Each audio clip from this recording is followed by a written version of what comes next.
Assalamualaikum warahmatullahi wabarakatuh. Di sini saya akan menjelaskan terkait PTK atau bisa disebut penelitian tindakan kelas, mulai dari pengertian, dampak positif, tujuan, dan juga manfaat pada PTK. Dan sebelumnya, perkenalkan nama saya Nurul Sarah Khamsinah. Baik, pembahasan yang pertama yaitu pengertian PTK. Apa itu PTK? PTK adalah salah satu perspektif baru dalam penelitian pendidikan yang menjembatani praktik dan teori dalam bidang pendidikan.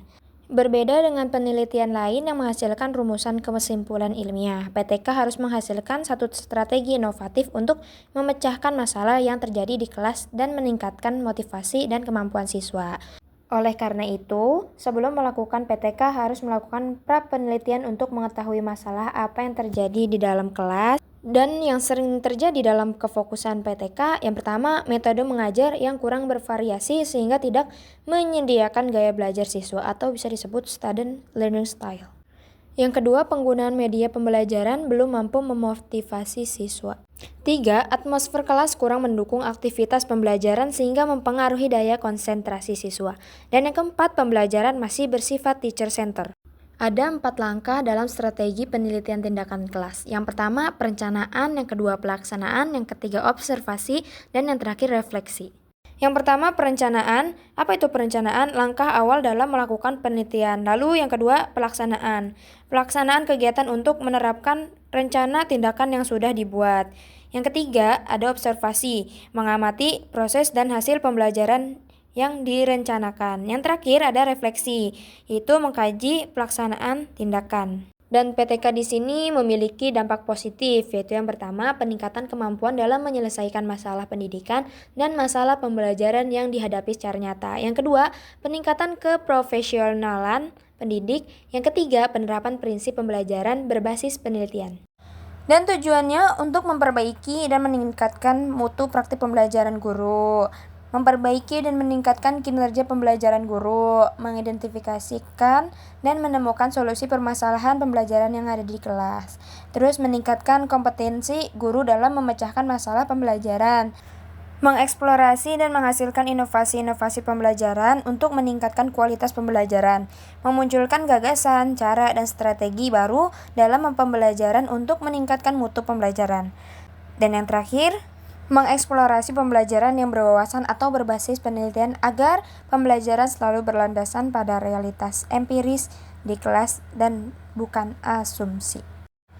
Nah, manfaat PTK itu untuk apa?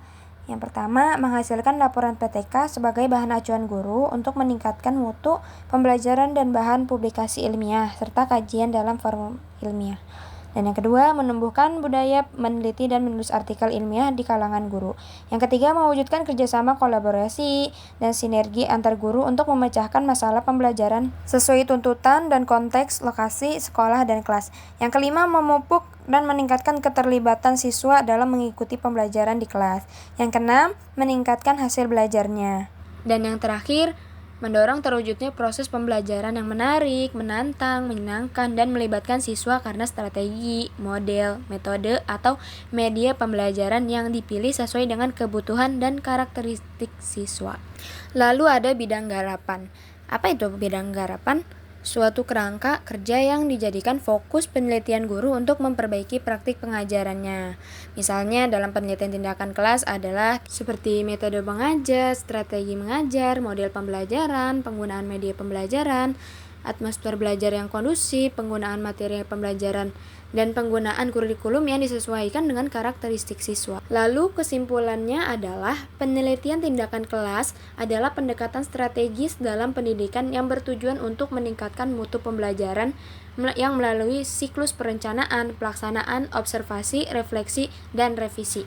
PTK memungkinkan guru mengidentifikasi dan menyelesaikan masalah pembelajaran secara langsung, sambil mengembangkan metode inovatif yang sesuai dengan kebutuhan siswa. Keunggulan utama PTK adalah kemampuan untuk mendukung profesionalisme guru, memotivasi siswa, dan menghasilkan pembelajaran berbasis penelitian yang efektif.